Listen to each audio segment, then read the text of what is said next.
change things around a little bit. My models have to leave, so I'm going to have them come out. What I'm going to do is show the difference between Mississippi and Oklahoma culture. Okay. And when Mississippi, because of living on closer geographic areas, they're able to keep the culture together longer. And so I'm just going to show the difference between the dress for the evening and for special occasion. This is the type of dress that Choctaw ladies wear, and they kind of do it, to their personal taste. But this is kind of the contemporary Choctaw dress for evening and for special occasions, like I said, for weddings and things like that. And we're not going to go into a lot of details about it, but this is what you'll see more common here in Oklahoma. Okay, and so the next one I want to show is this one. In Mississippi, when I was growing up in Mississippi, my mom and them, they have to work, like people work at home, picking corn and stuff like that. This is the work dress, and if you notice, the sleeve is shorter, than that one, and the hemline is shorter, so it's more convenient. And sometimes the apron would have a pocket in there, so you can put something in there. Or my grandma sometimes used to pick up a stove wood with the apron, So this is not made for for somebody to look at. It's made for work, but they still have that. They call it a wig rack. I remember I had to go to this. You ladies know what it is, but anyway, another thing about the dress is that if you are a mom, the dress is open in the front, and then if you're single, then it's open in the back. So that's So these are single girls. Anyway, thank you, ladies, for coming Olin for me.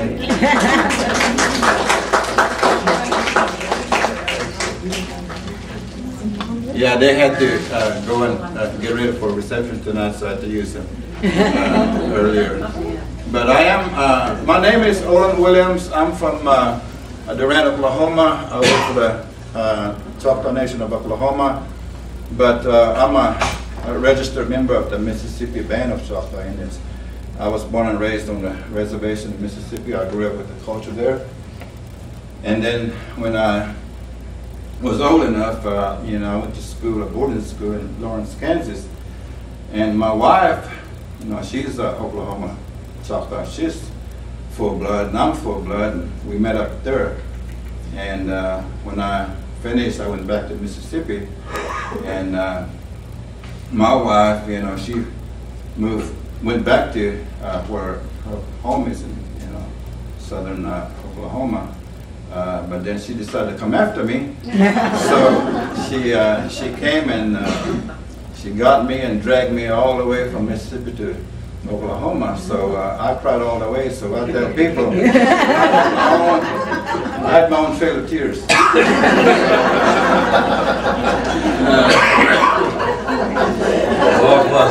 Yeah. So I grew up in a matrilineal society. Indian people, that concept is still much more in Mississippi than it is in Oklahoma. We still hold on to a lot of traditions, and because when the removal took place, the missionaries that was there with us moved, with the removal. So, and then most of the leaders of the Choctaw Nation there were mixed bloods. So, you remove the missionaries and the mixed bloods and the full bloods and come to Oklahoma, then some of us, we didn't want to leave Mississippi, so we ran off and hid in the swamps and in the Catholic missions on the coastline.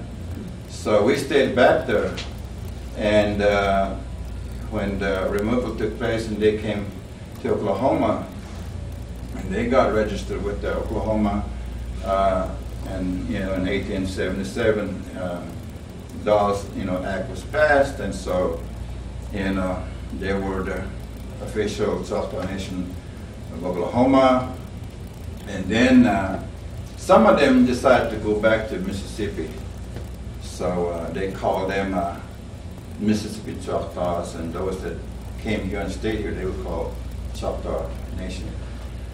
So they didn't know about my kin folks hiding in the woods in Mississippi. 2 years later, and found out that there was some Choctaws living in Mississippi, and so we kind of clustered back to our original homeland. And so the government decided to recognize us as a separate tribe from those in Oklahoma. So they called us the Mississippi Band. So if you looked at my children's, what they call a CDIB card, although I'm full-blood and my wife is full-blood, that makes my children half-blood. It's one of those things that the government did that,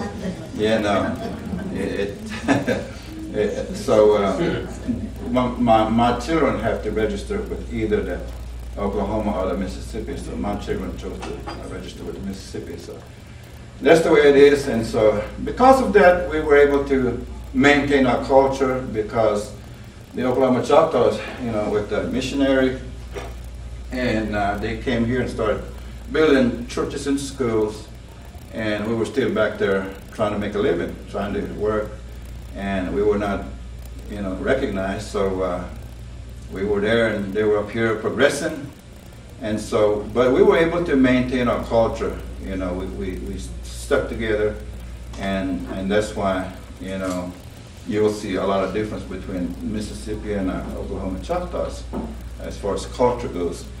So anyway, my wife dragged me up here and put me to work. So I've been with Choctaw Nation 15 years now.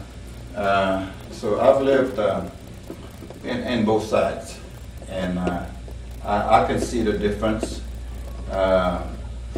In Mississippi, when I was growing up, you got to understand, this is the deep South. If you've never been to Mississippi in the 60s, you might read about it in books, but it's a total different environment when the mindset of people is totally different. And so, as a little child, I didn't understand when I went to the county courthouse and I wanted a drink of water, and I go to the, water fountain, and they had this sign, I couldn't really make out because I couldn't really read then, but it had white only and, colored only. And I happened to be drinking from white only, and the janitor can pick me up and, push me to the colored only, and then he took some ammonia deal and, sprayed that, So, it's things like that makes you determined to keep your identity, your culture. And my wife and I, we talk about this because while I was going through that, my wife was over here. She didn't know those things, happen. Because she was in the public school with whites, and, she didn't know there was any difference. So when we got married, although we're both Choctaws, we had a total different look at things, So she didn't know about the culture that I come from, and I didn't know about her culture. So after we got married, then we had to have, we lived in Tulsa for a number of years, so we had to learn urban life, So, as a Indian growing up, you have to learn there's different concepts, of society. And you have to learn to make do with what you have and what you learn. And so we, when we had 5 children, we decided to move back to Mississippi, and we wanted our children to have some of the tradition that they're missing out. So we moved back to Mississippi. We stayed there 5 years, I think it was, and we got uncomfortable because the way that the state education system was handled, and toward Indians, that they were not getting the education that others were getting. So we did something different that and most people don't do. Was we never told our children they were Choctaw Indians. We never told them about their heritage because sometimes when you're in an environment like that, when you teach them about their heritage, they use the heritage, sometimes in a negative manner, because this is the South. So instead of teaching them that they're Choctaw Indians, we wanted them to grow up a little bit more before, we want to tell them about their heritage. So we moved, we sacrificed everything. We sold everything that we had so we can get a U-Haul and everything and moved out. The reservation lot was, choking, our individuality and, for the future of our children. So we sold everything and said we moved back to where we had now, Bennington, Oklahoma, and we put our kids in the public school system. And we never told them, who they were. We just said, you can succeed like anybody can. That's all we said, you're just like anybody else. So they didn't know that they were Choctaw Indians. They said, why am I brown? You're just brown, that's all. You're just well done, so just so that's how we did it, and we wanted them to be disciplined, so we put them in a little town school where they still hook kids for misbehavior. That's something of the past now, but we put them in that kind of school, and we told those teachers, I said, never mind the color of their skin. We want them to succeed like everybody else, or fail like everybody else. They're just like anybody else. We don't want them to have the victim mentality. So the teacher said, all right. So the first day, all my kids got whooping. But we supported the school system because we wanted our children to know that if you're going to succeed, you're going to be treated like everybody else. So anyway, my oldest is an attorney, and one of my boys in a movie, he just made a movie a while ago, and my other one is going to law, and my daughter, she works with Choctaw Finance, and my other daughter, she's working with the health, but they're just now grown up, and now they want to know what their heritage is. And so now that they know, they really appreciate who they are. So we kind of did that. We don't recommend that for everybody, but that's how we did it. And so I talk about our language, and I talk about our heritage. And so today I'm going to talk about the difference. I'm going to start with language. The Choctaw word for thank you is Yakoki. Now that's common in both Mississippi and Oklahoma. But when I came to Oklahoma, a lot of the Oklahoma Choctaws was not speaking their language. Because, like I said, they had to lay aside their own, culture and tradition and stuff so they could progress. They had to come here and start a nation, So it seemed like they sort of, suspended, themselves.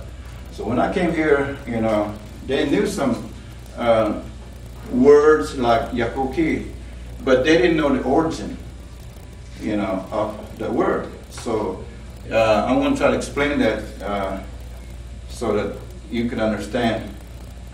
The word Yakoki means thank you, but it's a contraction of 2 or 3 words. When I was growing up, the way that my grandmother told me that Choctaws never really had a word for thank you. But it was after being with Europeans, they began to accept their social protocol. And so that word developed from there. But the way that the Choctaws would do it was, you know, usually when somebody gives you something is when you say thank you. So the way that Grandma explained to me was that in Choctaw, if somebody gives you a gift and you're surprised, you say yucky. It's an exclamation of surprise. It's kind of like what you would say, oh, you know, or behold, the old English form. So Choctaws, if somebody gives a gift, you know, and surprises, they say yucky. Well, now women can, you know, express their emotion better than most men. So, you know, men didn't really say yucky, you know. So what they would do, like one chief, you know, takes a gift to another chief, you know, and when those two chiefs give each other gifts, they didn't say yucky and get excited about it. So what they would say was yucky ali hoki. That means I say yucky. So yucky ali hoki is shown to yakoki.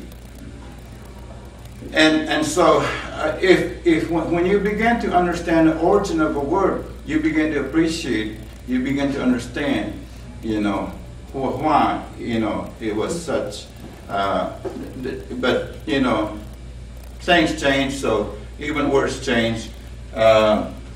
So when I go back to Mississippi, I have to remember how to talk the way they talk. And when I'm in Oklahoma, I have to talk Oklahoma talk. And when I go back to Mississippi, I can talk fast in Choctaw. But when I, you know, in Oklahoma, I have to slow it down a little bit because they talk a little bit slower. And so the language, you know, because of the, you know, the removal, you know, there has to be some changes even in the language. And so of course, languages changes over a period of time.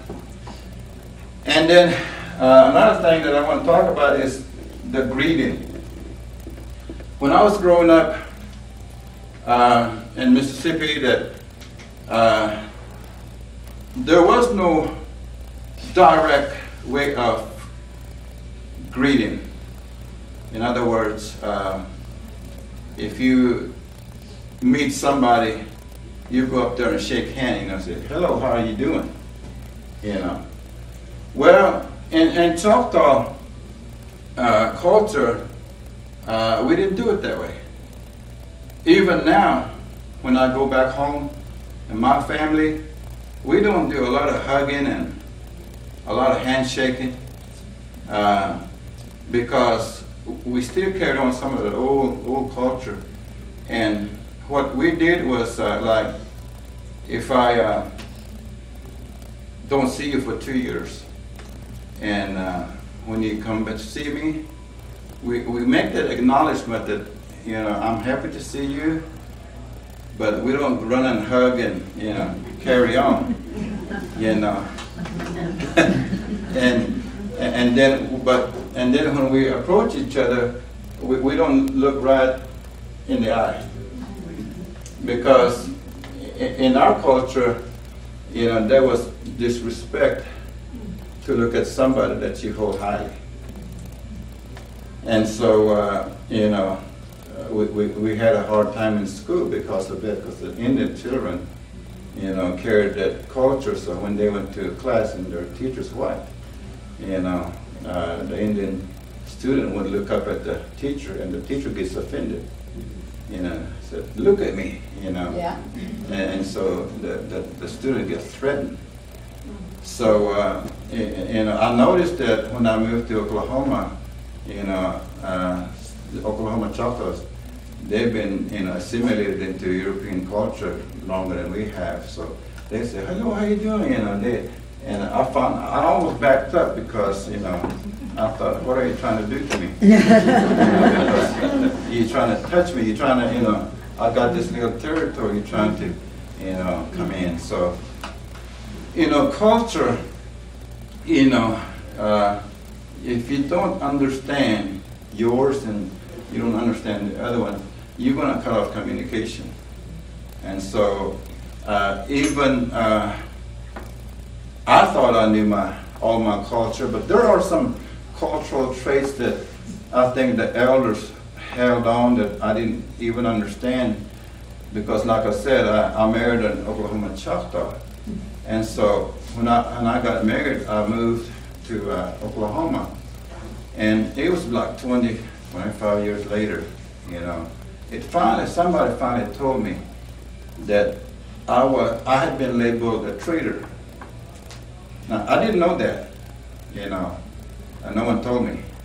But the feeling that they felt was that, why couldn't you marry somebody here? Although she's Choctaw, she's not from here.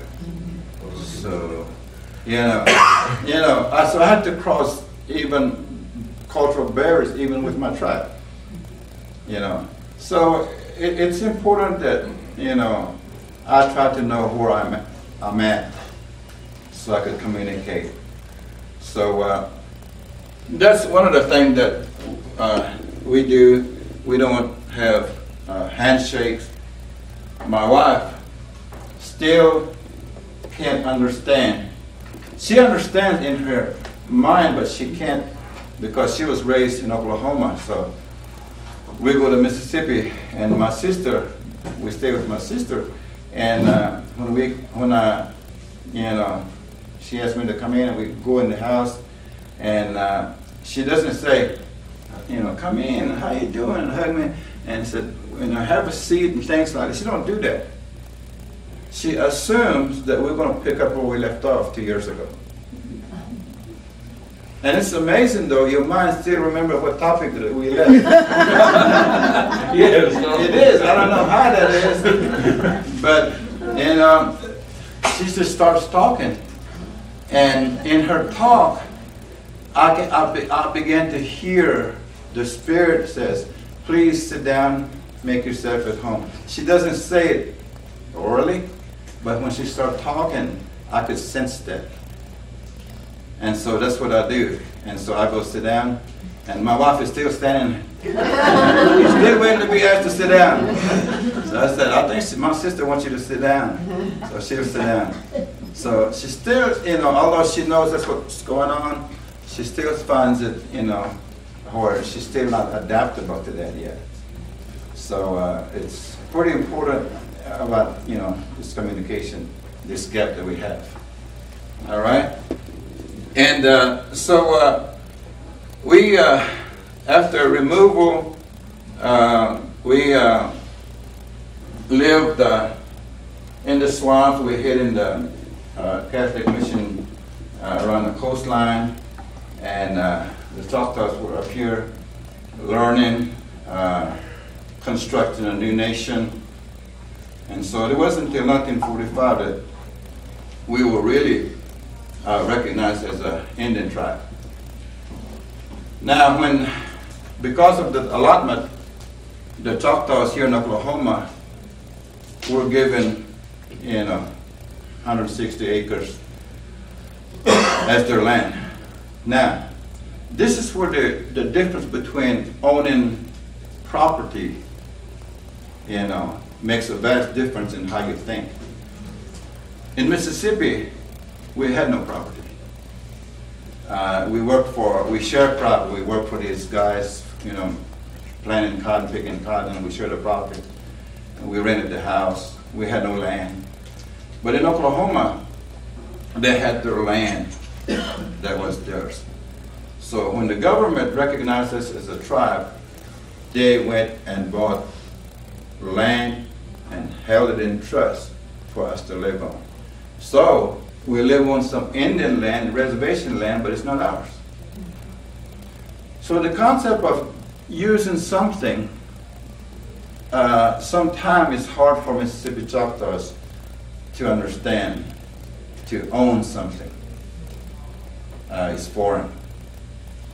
But in Oklahoma, the Choctaws in Oklahoma, they've been introduced to that ownership concept longer than we have. So the only thing they seem to really own is the culture, the Mississippi Choctaw. That's what they own, not anything, like land or, other things, but culture.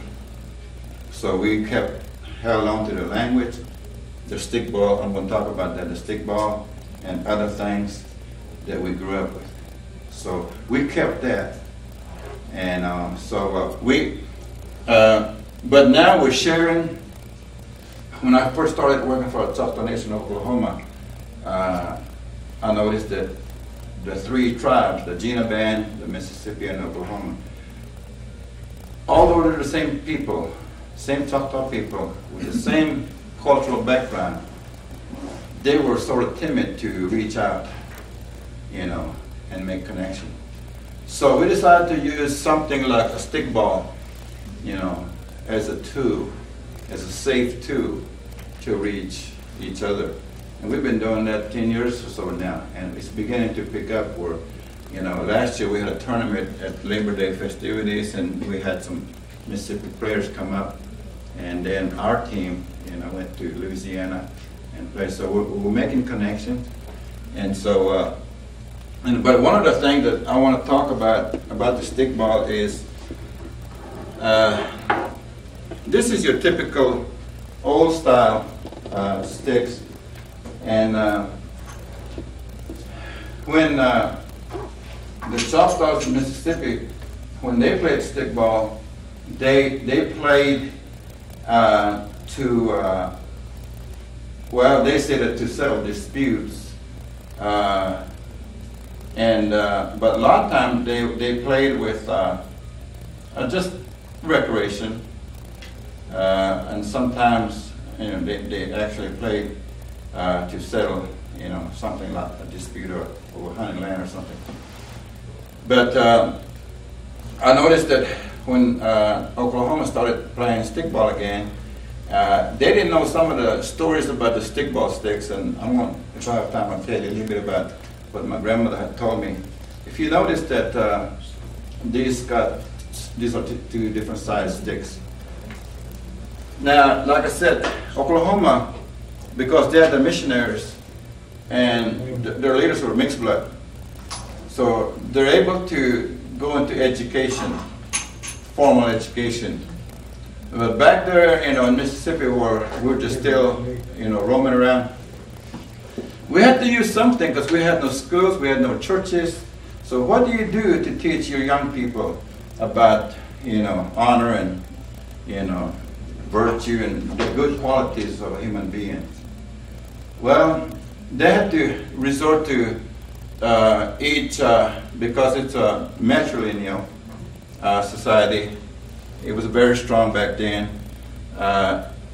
It was my mom's side of the family that is responsible for my education. My father didn't have to. That wasn't his role. And so my grandmother, when I forget how old I was, but she sat me down and taught me about how to become, because we couldn't read and write, we had no school system, we had no churches, and so she would just teach me using a stick. So I want to teach you a little bit about what these sticks mean. If you notice, these are two separate, and so Grandma sat in front of me. He said, "Benili," that means sit down. And back then, if Grandma said Benili, you Benili. And it's not like today's parents. Today's parents have to beg their children to behave, but back then, it wasn't like that. So, she said, "Benili," I sat down. She said, "Pisa," that means look. And she said, if you notice, these are two different sizes. She said, this bigger one is a man. The smaller one is a woman. And she said, "Man married another man? Mm-mm. A woman married another woman? Mm-mm." And I got this. Okay, that's because she didn't have to explain. I knew what she meant. There's no discussion. She said, that's it. So then she said, okay. She said, they were designed for each other. And if you notice, if you go to a stickball game, you know, players, they got a pair each. You might have 60 players on the field. But when they, you know, the stick sometimes it gets, you know, thrown away because of a tackle or something like that, the player will always find their own stick. They don't use someone else's stick because they're made to match, you know. So they always find the stick that was made for each other. So Grandma said that these are made to play with each other. You don't use another to play with the other. So she said, if you get married, you stay married with one spouse. See, this is early sex education. I mean, but Grandma, she got her point across. You know, it's so basic and so simple, you know, and so I still don't understand. We're so educated, we have high technology, and we still have those problems, you know. But Grandma's advice is still stuck, you know. I've been married 40 years, and because Grandma said, you know, and there's something about believing a woman. You men, if we had more time, I would talk to you about that, but, you know, when the Europeans came, they thought they had a better system. But if you notice, America is leaning toward Native American concept of social relationship, which we'll get to. If we had time, we could talk about history and how the chiefs, you know, handled it, but let's go on with the story. Could I ask you one question? Sure. When you're talking about land, and you came back and you didn't have, in Mississippi, you didn't own any land. Then they put it in trust. But wasn't that the old way before the Choctaws themselves, before the removal, they owned? Come in. It went back the old way.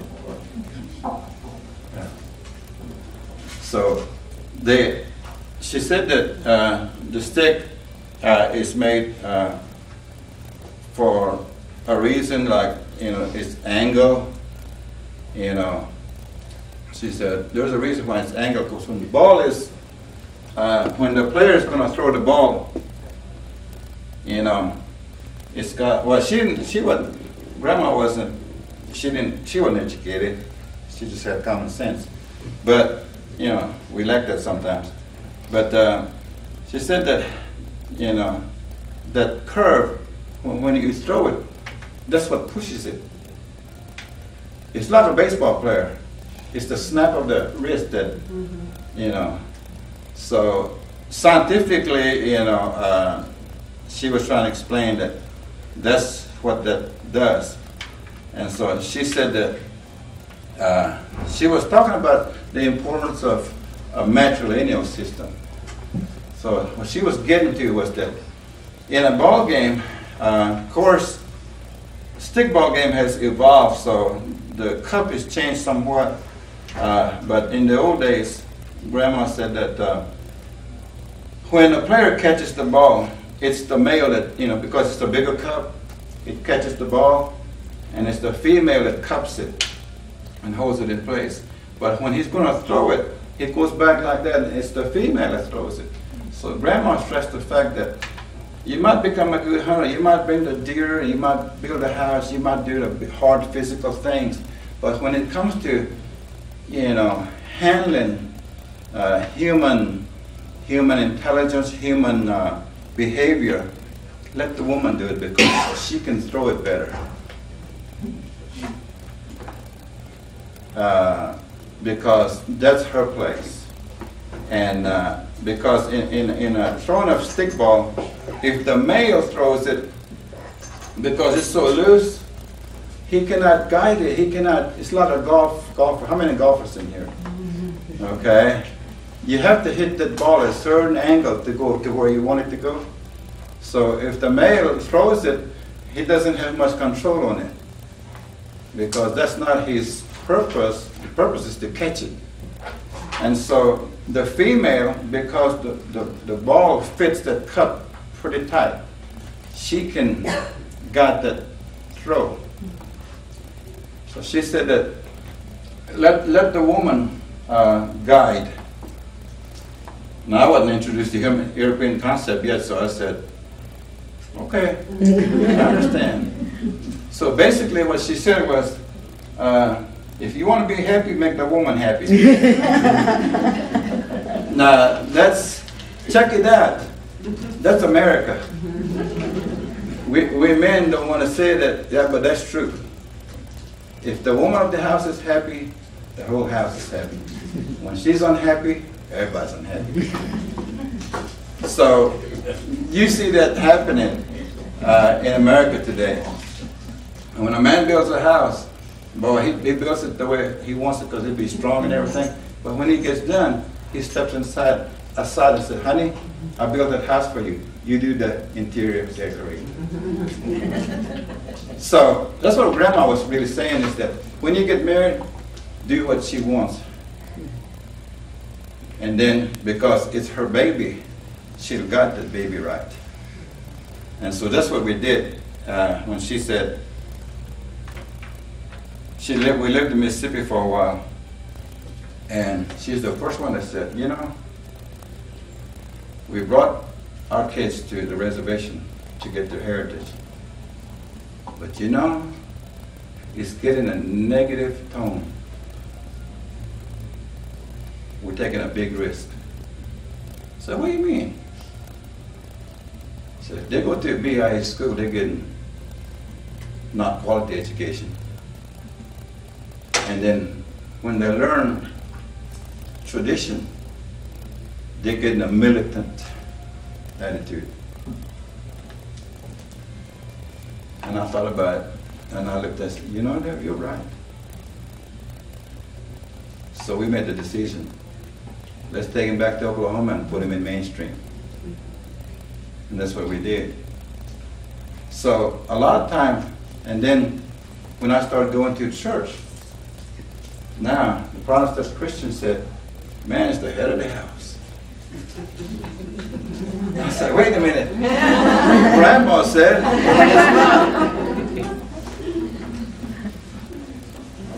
So now you have to do a lot of thinking now. But I kind of put the two together, and one time, you know, one of my pastors says, you know, you got to believe what the word says, and you know how aggressive European men are. So, because I was taught by a woman, my grandma, and my, you know, now, you know, when I got to the church, it was the men, because they're the leaders of the house and the church and everything. So they were, you know, and I said, what's going on? So I began to remember what Grandma had said. So I began to apply that, and I took some of the teachings from Christianity. And so I thought, I got to have some kind of answer, you know, about how the matrilineal thing fits in. So I went to a church one time, and this pastor, he was big and, you know, big old guy. He was, I'm the head of the house, you know, I make decisions, stuff like that. And so one of the ladies asked his wife, said, is he the head of the house? And his wife said, yeah, he's head of the house, but I'm the neck that turns the head. I said, Grandma, you're right. You see, cultural wisdom, you know, I began to use that. And although in the Western education, you know, I learned another side, I began to combine those things. And then I began to understand how they relate the Native American. I don't know about different tribes, but in Choctaw, the word for something holy is hulitupa. Chinhulu, I love you. That basic hulu comes in. And so I did research on it. What does hulu means? Well, it really means the menstrual cycle. Back then, you know, it was a miracle for a baby to be born. So the cycle that the woman goes through, it became so holy that when our women were going through the monthly cycle, we were told to stay away because she's going through a holy cycle. She's a human being that makes another human being. Therefore, she's supposed to be respected. Grandma taught me those things. She said that, because they didn't understand all these things, but they knew that a life comes out of that woman. But a man doesn't bring life, they kill life. You kill a deer to feed the family. You kill an enemy to protect the village, but you still kill. So that's why in the early Choctaw system, when a baby's going to be delivered, it don't matter what time of night, all the men would, you know, woke us up to get out of here. So, you know, because they didn't want the spirit, the killer spirit, to be there when the baby's born, because it might affect the woman. So we never witnessed a childbirth, because that's the way they believed. But it's ignorance, but yet we respected the woman. And so that's why that thing about looking at each other, in our early culture, especially your mother-in-law, maybe we can bring this back, but your mother-in-law is a special person, you know, because it's because of her that you're going to marry this loved one of your life. So after the wedding, now she's your in-law, and you never look at her. When she's in the room, you look, because she's like a god. You're not worthy to look at somebody so important. So when a mother-in-law's in the room, there had to be a petition or something. You can't even call her by her name. If you do, you get punished. And so because of that, you know, if you meet somebody with authority, you put that petition. And that's why when Choctaw students go to school, that teacher is authority. He's to be revered. So they turn their head. And so when I came to, I grew up in that kind of, you know, thing. And then while that's going on, the Ku Klux Klan, the white supremacists, their philosophy was spreading too. This is the South. You know, so I couldn't quite understand the difference as a little child. And so we were taught to fight the white, no matter, just because they're white. We didn't understand. And so, because I went to Dairy Queen one time. I was about 9. And I had $1, like everybody else. And I wanted a hamburger and a Coke. And I wasn't, you know, I went to this counter. I was a little short. So I tapped on that counter. And this white lady, she looked down and said, "What do you want, boy?" I said, "I want a hamburger." She looked at me and she mumbled something and went back in. So I stood there, waited and waited, and then this white family come in and got ahead of me. When they ordered it, she was friendly with them and talked with them, and she served, and she finally got the hamburger and they went away. She said, "What do you want?" I said, "I want a hamburger." She said, "If you want to be served, go to the back." And I couldn't understand. I thought, you know, they use the same currency that I got. Why could I be served? So, but I went to the back because I still wanted one, because I want my hamburger, see. So I went to the back, and it's amazing. The dollar had more power in the back door than it is in front. You see, culture, powerful thing. But the thing is, you know, I grew up with that. And then I come to Oklahoma. When I come to Oklahoma, all the white people want to be Indians. Now, what do I do now? So it took some adjusting for me as well as my wife, although we're both Choctaws. So you know, it's important that, you know, we learn about our culture, and I think I got one more time to tell the story about medicine. Of course, now we use medicine, modern medicine, but when I first came to Oklahoma, they just had 1 or 2 Indian doctors. Do any tribe here have Indian doctors with your tribe?